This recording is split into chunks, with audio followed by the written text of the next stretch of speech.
I'm now going to very quickly run through the things that we have discovered from all of our research that are important for team performance. So these are factors that are very strongly correlated with the performance of teams. So we know that if we do this particular thing, then team performance will be impacted positively and will improve. And the first factor that we know is important, in fact, it's the most strongly correlated with team performance, is social cohesion. So what's social cohesion? Well, I guess it's the explanation's kind of in the title. How cohesive are we? As a team, do we know each other? Do we like each other and get on well? Do we know each other as people? What do we know about each other? Do we know each other's likes and dislikes? How to get the best out of each other? Because the more we connect and bond as a team, the better we will perform as a team. Now, within social cohesion, there are a number of different sub-factors, if you like, things that we know also help to contribute to the goodness of the cohesiveness within teams. And don't forget also, whenever I say within a team, I'm also talking about between teams, because it's no good having lots of very cohesive teams that don't talk to each other, because there's a lot of goodness in working collaboratively across teams. So we also have to think about how we create and maintain good relationships with the other teams that we're working with. So the different factors here that you see in these little hexagons are things which we talk about in the research summary report, which you'll be getting after the session, and which we've written about on our blogs on our website as well. Things like relationships, building and sustaining relationships, actually taking the trouble to make sure that we protect our relationships. Building and sustaining a strong team, and understanding perhaps the different dimensions of who we are as people, perhaps looking at things like personality. So those are the sorts of things that we've found from the research in terms of social cohesion.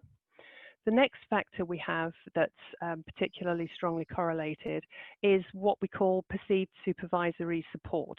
So this is not my view of how I perform as a supervisor, but it's the views of the people that work with and for me about how well I look after them, whether I support them, whether I care about them and go out of my way to help them to develop and to not blame them, to provide them with a safe place, a safe psychological space in which to operate.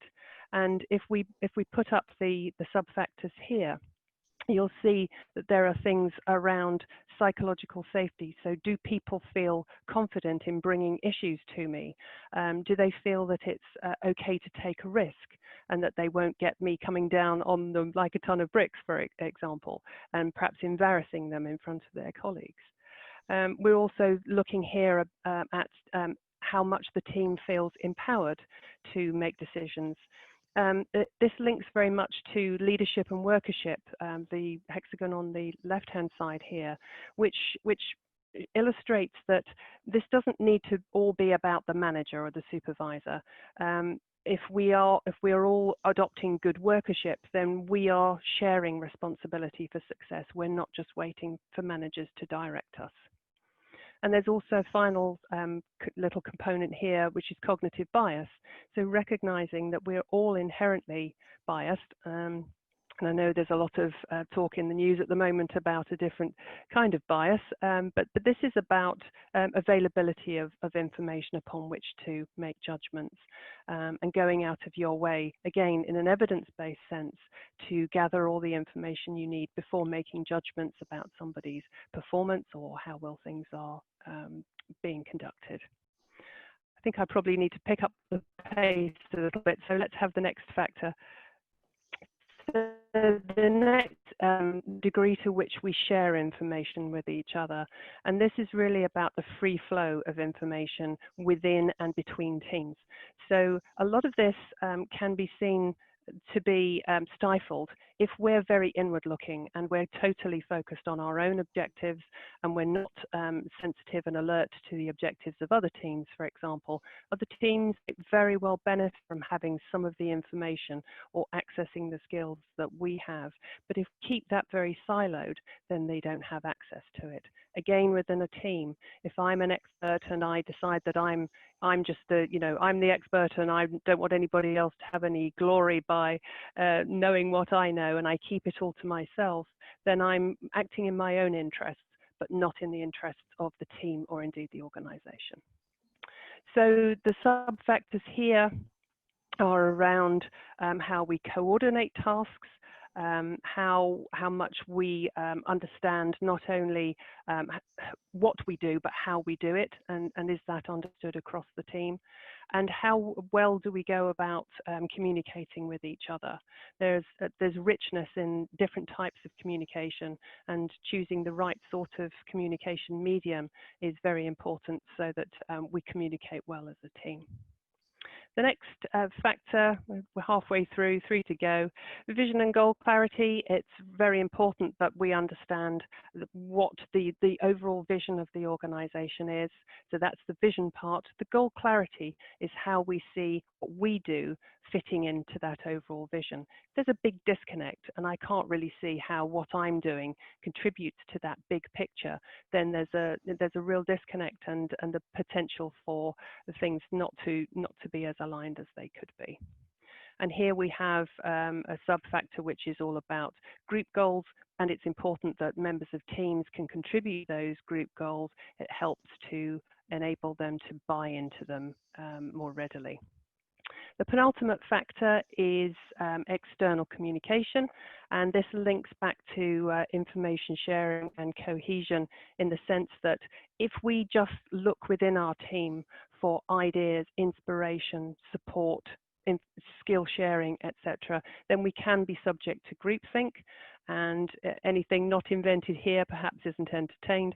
Whereas if we actively look outside the team for those things, for other skills, for ideas, for inspiration, then we keep things fresh.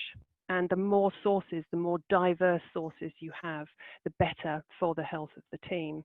So this is looking outside of the team in the organization, but also outside of the organization completely. So the sub-factors here are around the development of the team, and that it's important for personal development to have those external links to perhaps professional bodies or to other colleagues that you can draw on. And also reflecting on how well the team is operating as a team, and striving to develop that going forward.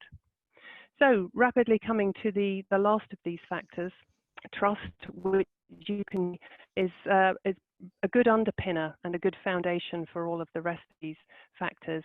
Something that's easily spoken about, easily dismissed, easily broken, and is fundamental. If we don't trust each other, we're probably not likely to like each other, probably won't share information with each other because we'll be protecting it.